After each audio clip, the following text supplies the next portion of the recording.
Reporters for Vice News travel the world, putting a human face to the world's most important stories. There's a solid wall of riot police officers. But now, we introduce you to them. They're doing CPR on one of the casualties here. We don't know if he's going to make it. This is Field Notes, a show that sits down with our reporters to find out the stories behind their stories and how they got so close to the action. Feeling pretty good about that? In this episode, we talk to the team that met survivors and descendants of the Tulsa Race Massacre, who say they're still waiting for justice 100 years later. Go!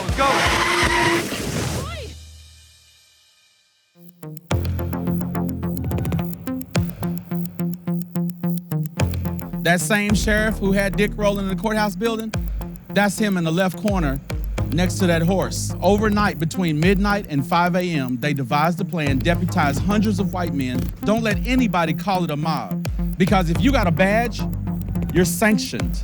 That city's sanctioned murder. So we have to tell our own story so that people know the truth about what really happened in Greenwood. This tour is gonna make me proud and angry at the same time. Absolutely, that's balance. Thank you also, Dave and Julia, for joining me and making this piece. It was moving and it raised a lot of questions, not only about what happened 100 years ago in Tulsa, but also how do we make it right? How do you honor injustice? How do you make justice happen? And there's a lot of open questions. So also, I'll start with you. There's a moment when you're taking the tour sort of like going through Tulsa, the places that had been decimated. Right. And you said something like, "You're making me proud and angry," speaking to the leader of the tour who was documenting that history, but then also leading sort of a reclamation of that history. What did you mean by that? I mean, it's pretty much a reflection of just the Black experience in America in general, in that you recognize the resilience of Black people in this country, and specifically in Tulsa. Those folks, they did what America tells you to do. You know, they worked hard. They built a community for themselves, despite all of the opposition and the threats of violence to their lives. They built a community and they supported one another, and it was thriving. And so as we're on the tour and they're informing us about the theaters and the businesses and how entrepreneurial these people were, it's like, oh, these are Black Americans. They did something for themselves and they supported themselves in their community. So that is a source of pride, right? But then, obviously, part of the tour is them telling you how all of that was destroyed. And so while I'm walking, I'm proud of the accomplishments and the entrepreneurial spirit of the Black community in Tulsa 100 years ago, but then I'm pissed that, there's a group of people that didn't want that, and they came to destroy it. Dave, this year, the last couple of years have been a watershed moment for trying to understand the civil rights movement of our time, to try to fight for justice, equality. What was it like for you to cover this story? What was it like for you to be on the ground in Tulsa? We're journalists, of course, but we're people, and these things mean something to us. So how did it go for you? I mean, so Julia first approached me in 2019, and we ended up going to a commission in December 2019, trying to look for mass graves in the city. And we weren't quite sure what the story was gonna be at that point. But I remember the first time we were there, it was like, oh, the history hits you when you're on the ground. And this was before George Floyd, this was before the BLM protests, this was before the pandemic. But over the course of that year and a half, I probably spent about a month in Tulsa and saw the Centennial through that lens, through that changing lens of what a modern civil rights movement in this country looks like, and looking back 100 years as to what happened there. I started to feel that weight, especially Alzo and I went in mid-June last year, around Juneteenth, to do a story about Juneteenth and Trump's rally and Moved rally, and then a Juneteenth celebration that happened in Greenwood, in that section of Tulsa. And again, you just felt the weight of history there, and you felt it all coming together in this one place. Right. And Julia, you had the idea to maybe cover the Centennial coming up years ago. One thing that really spoke to me about the piece, it's not just about the Centennial, but how the Centennial is marked and who the Centennial's marking benefits and how that relates to reparations, to righting wrongs of the past. Like, tell me about how the story evolved through the times that you've been covering it and like what it was like. Yeah, so as Dave said, the first time we went, the mayor, this young white Republican mayor, was the first leader of the city to kind of really bring attention to this issue on a citywide level and say, we need to do something about it. So when Dave and I went for the first time, I was kind of expecting people to like him, or descendants, and just, for him to be popular within Tulsa. And obviously he was popular enough to be reelected over the course of our reporting, but it was obvious from the beginning that there were kind of different visions for what should happen next, and that saying out loud what happened is necessary and important because that hadn't been done, but it wasn't enough. And so that, Dave and I realizing that at the beginning, then Alzo coming in and us having lots of conversations with a bunch of descendants, which I feel so lucky and honored to do, really kind of drove home a story that I think is happening in Tulsa, but it's happening across the country, just about what does justice look like and who gets to decide that. And this sounds simple, but we should really just be listening to the in this case, in Tulsa's case, the descendants of victims. So it was a very, again, I just feel honored to have been there and to have gotten to spend time with some of those descendants of survivors. Yeah, and in the conversation about reparations that you had with the mayor's like, listen, if it's a tax, then the people today in Tulsa, well, they will have to be the ones to pay that reparations to descendants or descendants of victims. Yeah. That echoes a much larger conversation about reparations, generally speaking. And I think that in the piece, when I was watching it, that's when that turn happened to me. This isn't just about this one incident. It's about the broader questions facing America today about, how do you encounter a history once you commemorate it, once you acknowledge it, which is step one. And it goes back to conversations we've had before also, just about how you tell stories about economic justice as it relates to racial justice. Yeah. Was that always in the front of your mind as you approached the story, as you were reporting on it, or is it something that kind of came to you as you were there? No, pretty much. That was it. Pay them, They have the receipts, Like when you look at the broader conversation of reparations in America, there's a bit more complexity to it, right? But here, there are living survivors that are still here, and their descendants, where you can directly trace their lineage back to those folks who own those businesses, where generational wealth was taken from them, And speaking to the mayor, and doing our research, the paternal great-great-grandfather of the mayor was the second mayor of Tulsa. His maternal grandfather was a mayor of Tulsa. His uncle was a mayor of Tulsa. And now he's, and his great-great-grandfather owned a mercantile store and real estate. And just imagine if those buildings had been burned. I probably wouldn't be having the conversation that I had with him because he probably wouldn't have been in that position. So when it comes to economic justice around racial issues, I don't think you can get too much more clear than what happened in Tulsa. So clear, but it's also one thing that occurred to me while watching the piece that I didn't really know much about was how much complicity from the government there might have been in the actual massacre itself. So we think of it as a white mob descended unprovoked or whatever, but if it's people in power in the government, then it could be seen as a state action as well. That's something I'm sure you guys knew to some degree beforehand, but that hit me really hard watching it. And does that then further this conversation about not just the reparations part, but even the acknowledgement? Because I don't think there's a whole lot of acknowledgement out there that this was potentially a state action. Yeah, and I feel like it wasn't just government complicity, it was government sanction in a way. And we talked to a retired general, Ed Wheeler, who wrote one of the first pieces about the massacre. And he talked about how difficult it was 50 years on for him. When I started to try to put together the project, I realized there wasn't anything in any textbook. There wasn't in any other book, for that matter. It's simply the Tulsa riot disappeared, as far as written material went. This is 50 years after the riot. I went to the Tulsa County Sheriff's Office and I was told that their records were in deep records they could not get to. Tulsa Police Department had no records and they made it plain that their lunch hour was more important.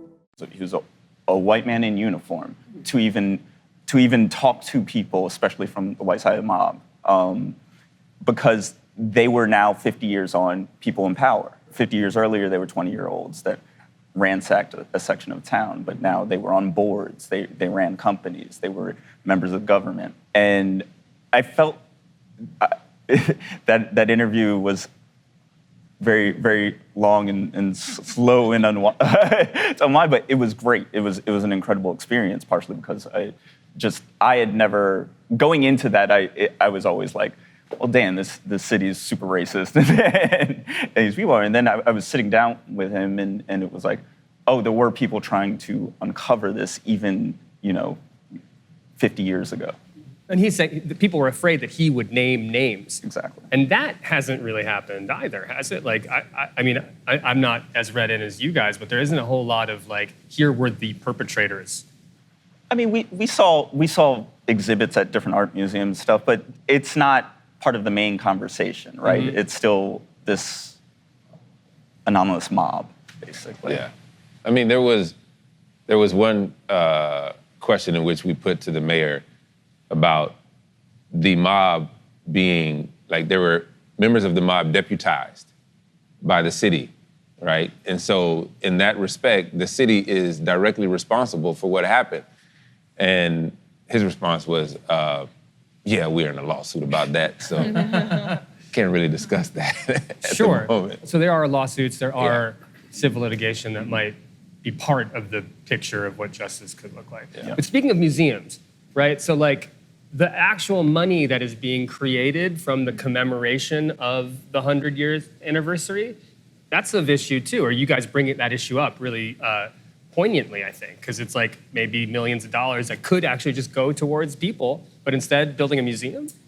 Yeah, and also there's so much that we, like in every situation that we wanted to get in that we didn't get in, but there is already a museum in Greenwood that is run by members of the community. It's also an event space, but it has a whole timeline, a bunch of rare pictures and other artifacts that kind of describe not only the massacre, but also, kind of celebrates what Greenwood was in its heyday. And, we talked to some people who were like, why are they building 2 blocks away a $20 million huge museum that is basically going to do the same thing, but is run by different people when there already is one here that could just use some more investment. Also, one thing we pushed the mayor on, or what Alzo pushed the mayor on, is when you're making these decisions about what, how you're going to repay the community, and you say that you're building this museum, you're building this pathway to hope, who are you consulting? And he kept insisting that he was talking to members of the community, I guess meaning Black Tulsa, and obviously, I'm sure that's the case as we saw with city-led events. Obviously, it was a diverse group of people, but everyone we spoke to was very clear on what they wanted, and said that we didn't verify this, but we were told that the survivors tried to meet with the mayor, and he never met with them. So, who he's choosing to listen to and making these decisions about how to help the city move forward was very telling. And so the question that kind of emerges from there that's unsettling to me is like, is even in the commemoration of this centennial a way of co-opting it? Yeah. Like from the Black community to more institutional, effectively white governance. And like, that is upsetting.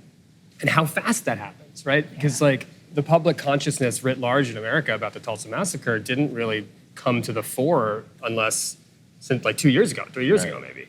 So it was in Watchmen, as you guys say, it was in like the Lovecraft country. Like it's part of the popular imagination at this moment. And to see it like, in a sense, get co-opted away from the people who were direct descendants of it, like There's something unsettling about that. And I didn't expect to be unsettled. I kind of expected the piece to be more, just to be like, okay, this is what's happening. They're digging up some bones, like they're mass graves. It's horrible. How does the community move on? But there's that little feeling of seeing the co-opting of history to just a slightly different lane, another pathway, so to speak, like that pathway of hope also. Tell me about what that was like. It was, I mean, this is field notes, right? So this is like, we're talking about the meta, the behind the scenes, right? So if that's the case, we went to a march that was organized by the Descendants, and that's where you saw the living survivors being in the carriage, right?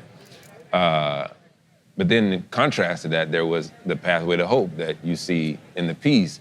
But as we're walking up to where we're supposed to, be at this pathway to hope commemorative event, it's right next to the baseball stadium, the minor league baseball stadium, where they were holding graduation ceremonies. And so as we walk up, I'm thinking the people that we're seeing, like they're mostly white folks with, slacks, button up, and hard bottom shoes, looking nice. I'm like, oh, these are people attending the graduation. They must be finished with the graduation and they're letting out. No, these are the people for the pathway to hope.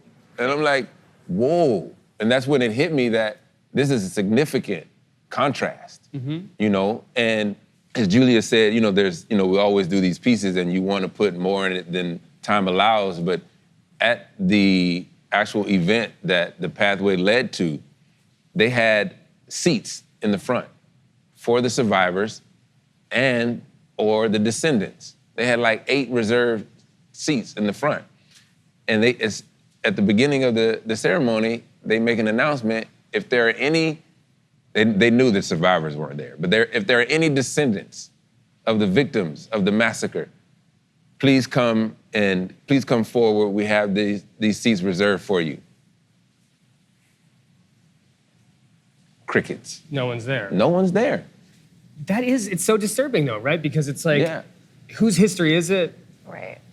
And I don't know, I'm having a hard time like putting words to that feeling because I didn't really expect it. I think that's what the piece really adds to the conversation is like, how do you commemorate justly? And how, like the act of commemoration as a arena for justice, like, it's wild.